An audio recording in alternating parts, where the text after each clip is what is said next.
Welcome to CivilNet. My guest today is Laurence Broers, Associate Fellow of the Russia and Eurasia-program at Chatham-house. Thank you, Laurence. Thank you, Tatul. This is your first visit after Armenia's Velvet Revolution. As I remember, you were here in March, just on the eve of the revolution. What kind of changes have you noticed during your stay in Armenia? Well, it's obviously a very exciting time, but also I think a time of risks more generally. I was in Georgia just after the Rose Revolution, during and after the Rose Revolution, and I think there are lots of lessons to be learned there. In 2003? In 2003, 2004, yeah. I was in Georgia doing field work. So I think lots of parallels there. I think the important thing is to institutionalize the values of this revolution, or however you want to call it, and to leave a lasting legacy to Armenian politics in that way. So very, very dynamic and very exciting to see former colleagues and friends now with the real agency of being in political office to achieve change. What kind of lessons we should learn from Georgia's Vardebis Revoluția? Rose Revolution. Rose Revolution. Well, I think one of the problems with the Rose Revolution was the concentration of power in the office of the president. There were constitutional changes that were introduced shortly after the revolution. Right. Shortly after that, there was the death of Zurab Zhvania, and one ended up with a situation where really an awful lot of power was concentrated in a single individual. And I think one also saw this ultra-libertarian ideology being adopted, and the state effectively having no kind of infrastructure to really manage economic policies. So I think the lessons there are that Nikol Pashinyan can't do it on his own. He needs to institutionalize the Velvet Revolution and to be very careful about ultra-libertarian economic policies. The problem is when the state then falls back on informal networks, whereas what we really need in Armenia, across the South Caucasus, is the strengthening of the constitutional state and the reduction in the power of informal networks across all domains in policy. So you think 80% of vote in December elections in Armenia is dangerous for democracy? It is dangerous. One wants to see bipolarity or multipolarity in the party system, and my feeling is that it doesn't seem very likely at this point in time that the Republican Party can come back and can provide that alternative pole in the party system. And I think probably... Which happened in Georgia. Well, it happened... When Saakashvili's party is trying, and this second party still in Georgia. Yes, but that's after... main opposition in parliament. But that's after the Rose Revolution. Yeah. So I see the Republican Party in a way, the comparison is with the Citizens Union of Georgia, with Shevardnadze's party, which was not able to come back because it was a coalition of convenience. And I think that's also true for the Republican Party in its more recent years. So I think one probably has to go through some different elections and a different opposition party needs to emerge, as the Georgian Dream Party did, and then one will have a bipolar party system and the basis for competition. Dr. Broers, your latest article published on Chatham-house titled "How Ready Are Armenia and Azerbaijan for Peace?" How ready they are? Well, obviously it's an interesting time in the Armenian-Azerbaijani peace process. Unprecedentedly positive commentary in the last statement by the Minsk Group co-chairs after the meeting in Paris on the 16th of January. And I think, in this situation, one has to be quietly optimistic but extremely cautious. We have just had 10 years of militarized competition, of arms racing between Armenia and Azerbaijan, increasing escalation beginning in 2008 and then really taking off in 2014, 15, 16, the Four-Day War. I think one has to be cautious about the prospects. You know, that legacy cannot be overturned overnight.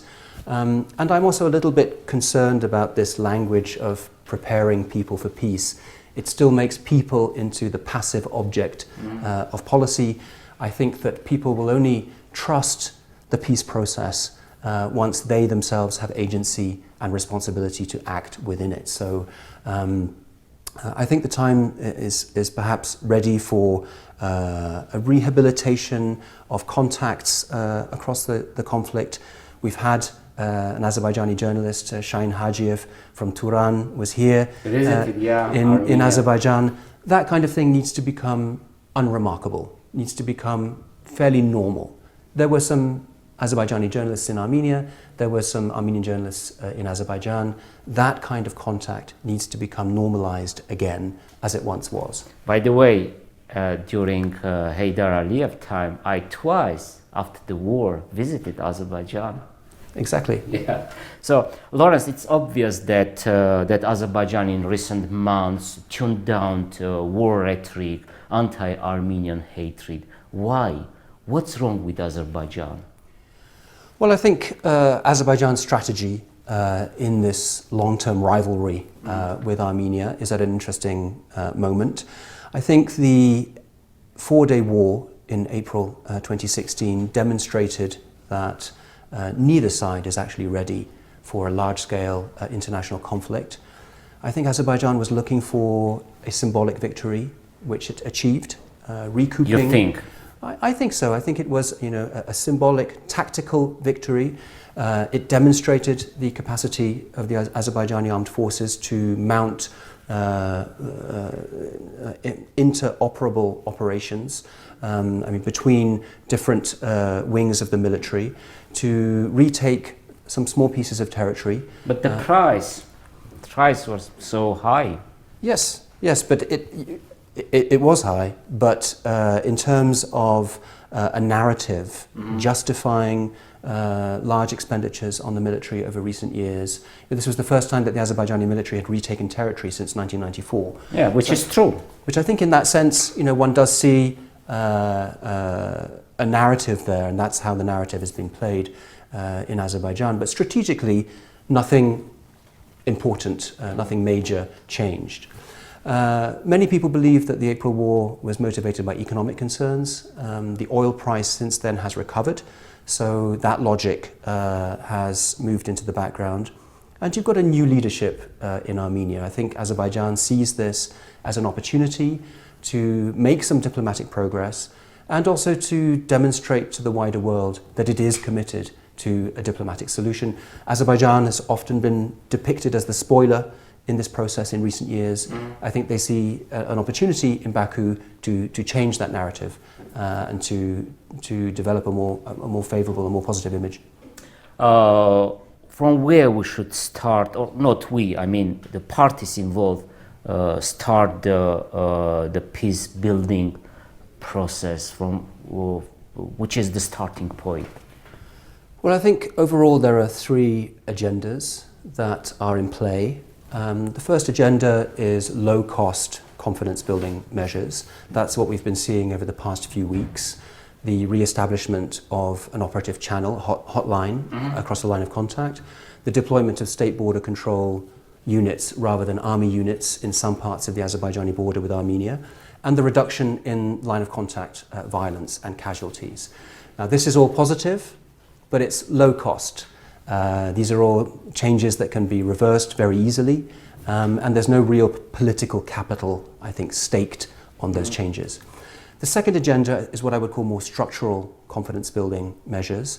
This concerns the agreements that were made in Vienna in May 2016 that include the establishment of an incident investigation mechanism, expanded resources for the monitoring operation of the OSCE, and I would also include here economic confidence-building measures.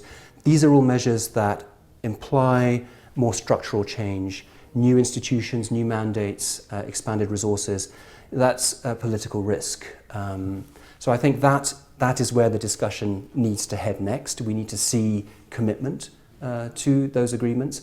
And then the third agenda is the basic principles and the core issues that are at stake in the conflict. And I think, one doesn't necessarily want to start from there. One needs to create a different kind of political atmosphere where discussion about those very challenging political issues becomes possible.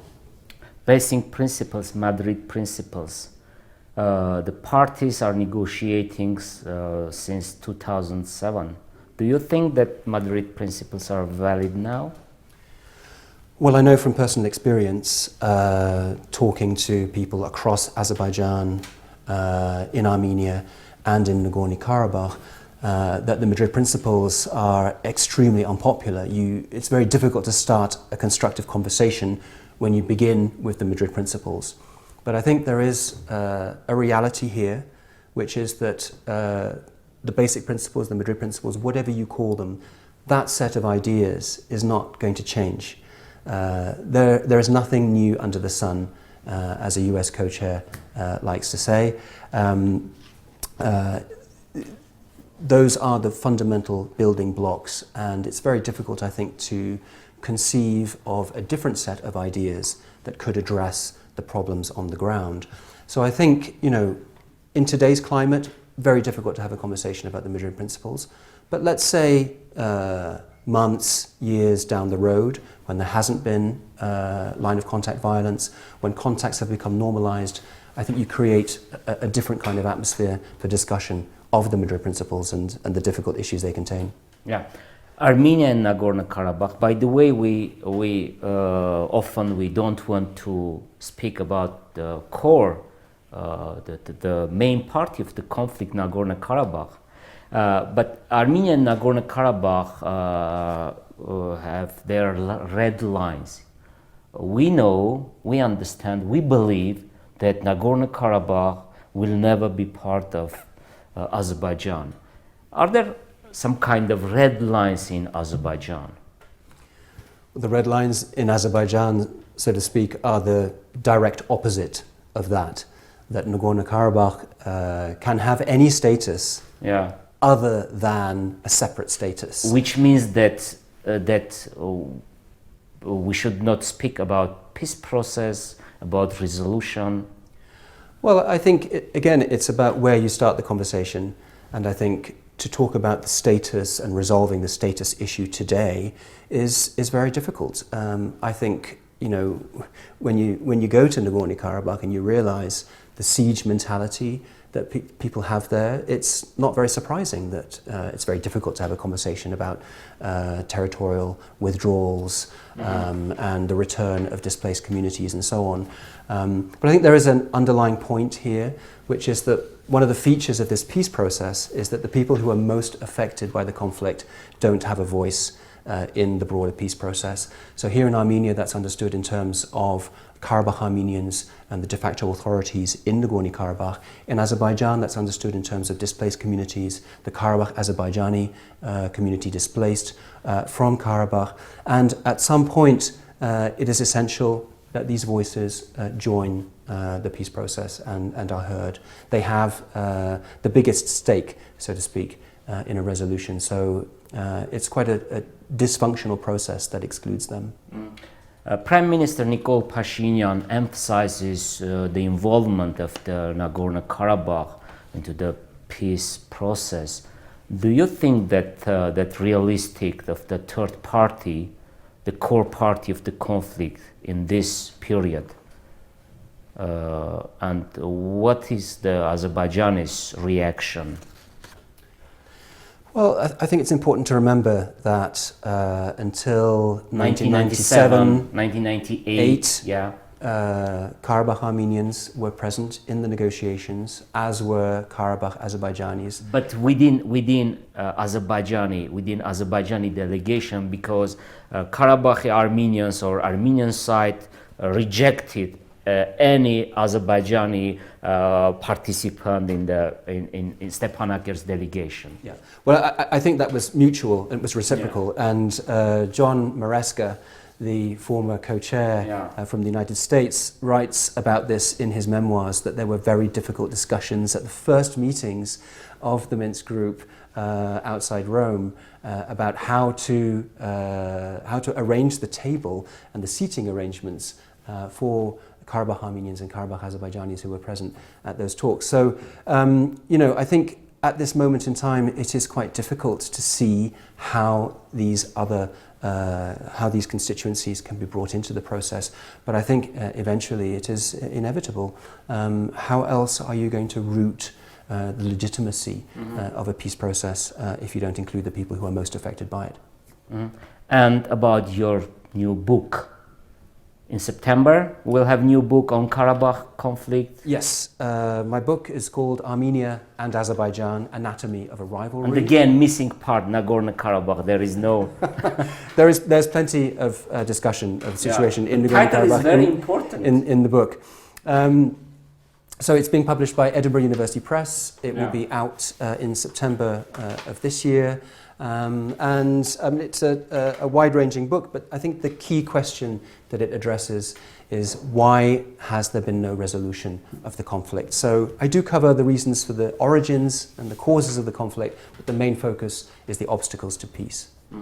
Thank you, Dr. Laurence Broers. Thank you very for much, this Tatul. interview, and thank you for watching CivilNet.